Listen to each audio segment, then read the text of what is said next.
class. My name is Sergeant Schlagel. Today's class will be on the 7 Army values. And all information that you will receive in this class, as well as what's displayed on the slideshow here, is unclassified. Before we get started, we're going to go ahead and cover a few safety concerns. We're indoors, so weather will not be a factor. The only thing we're really worried about today is a potential fire.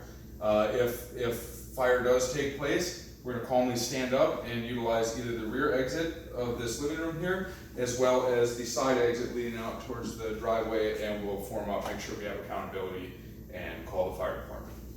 Now, we're going to go ahead and move to the TLOs. All right, TLO for today is for the individual soldier to possess a knowledge of and clearly understand all 7 Army values. Slide, please. All right, here are the 7 right here: loyalty, duty, respect, selfless service, honor, integrity, and personal courage. We're going to start out by defining each one of these and addressing how they affect you as a subordinate and as a leader. Slide, please. All right, first one, loyalty. Bear true faith and allegiance to the U.S. Constitution, the Army, your unit, and other soldiers. Basically what that means as a subordinate is that your loyalty is to your team members, your squad, and ultimately your leadership, because you need to be able to trust that they're going to have your best interests at heart, and you need to have the best interests of your team members and your peers at heart as well. That could be anything from a soldier who's reaching out for you to help, but he doesn't want, he wants to keep it confidential. Your loyalty to your peer is to only disclose information that is absolutely necessary if he asks you to keep it confidential. Now, as a leader, an example of that is simply that your soldiers need to trust that you have their best interests at heart, and you're going to go to bat for them and have their back as long as they're doing the right thing. That, in essence, is what loyalty as a leader needs to look like. Slide, please. All right, next one is duty. Plain and simply put, fulfill your obligations. We're soldiers in the United States Army. We're going to be giving tasks on a day-to-day basis. We're expected to accomplish those tasks. As a subordinate, you and your peers need to be able to pull together, understand the importance of this task, and work as hard as you can to make sure that it is accomplished in the wishes of your leadership. Now, as a leader, ultimately, the success or failure of that task or mission falls on your head. So, your duty is to make sure that you are inspecting as much of the final product as possible before it gets laid out on the table.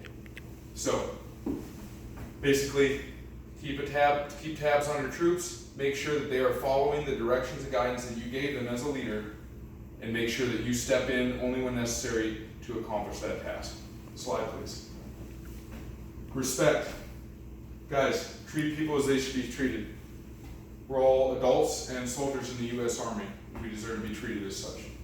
As subordinates, respect your leadership. Talk to them as you should, as the Army doctrine decides that you should.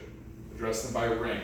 Speak to them in appropriate manners. If you have an issue or take issue with them, talk to them offline in a tactful, respectful manner. As leaders, same goes. Don't publicly berate your guys. Don't break them down so much that you are incapable of building them back up. Treat them how you would want to be treated in any certain situation. And again, here, treat others with dignity and respect while expecting others to do the same. Pretty cut and dry. Slide, please. Self-service. All right, definition here: put the welfare of the nation, the Army, and your subordinates before your own.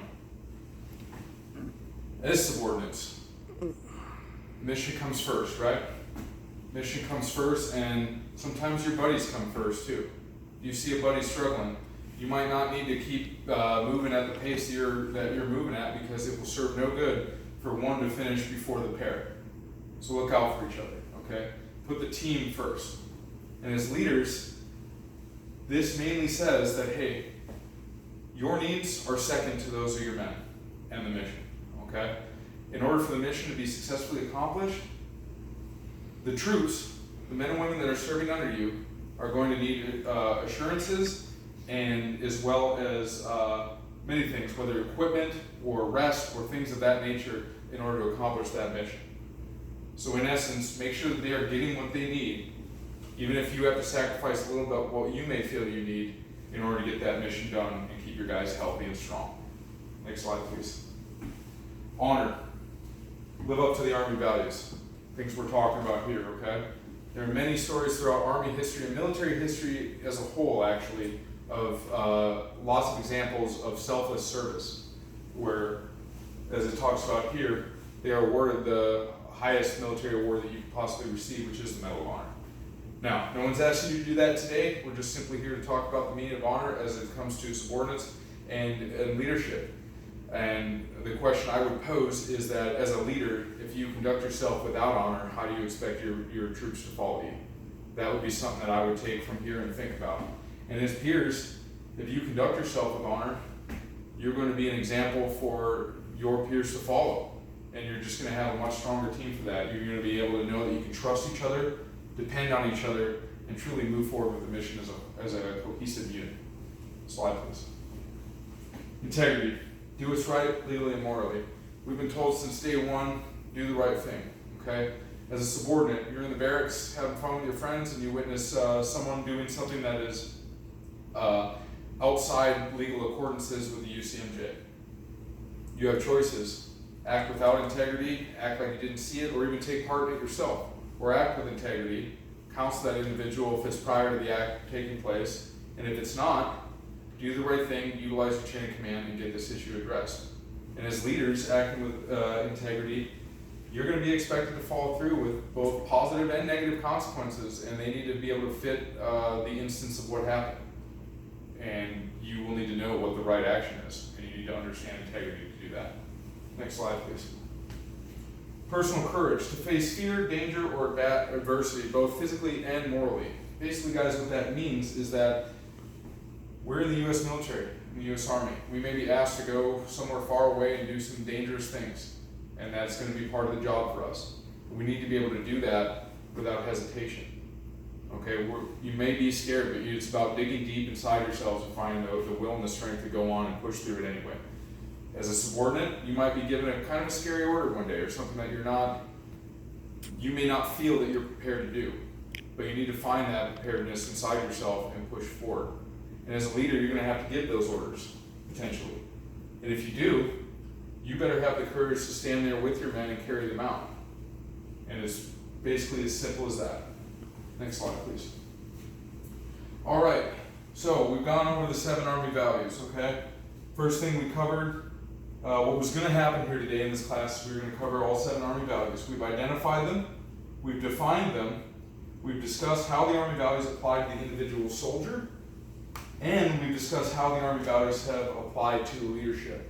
So, Sergeant Schlagel, tell me what we did here today. We did all what you said, Sergeant. We identified all 7 Army values, we defined them, we discussed how the Army values apply to the individual soldier, and we discussed how the Army values apply to leadership. Awesome. Now, why don't the two of you go ahead and give me a slide, please. Let me get a slide. Let me get improved and sustained, please. So, Sergeant Santiago, give me a sustain. Well, Sergeant, a sustainment for here is to keep the motivation. It was a pretty good presentation, so keep it up, the motivation that you have to this moment. All right, roger that. And Sergeant Santiago, give me an improved. What can we do better for this class? Improved would just, we could have a better setup. Instead of, we could have more of a classroom environment, a projector or something. Sounds good. Okay, so we'll keep the same level of motivation, we'll keep the presentation the same, and then next time we will try to get this in more of a classroom environment so we can have better lighting and this, that. All right, can you please go back a slide?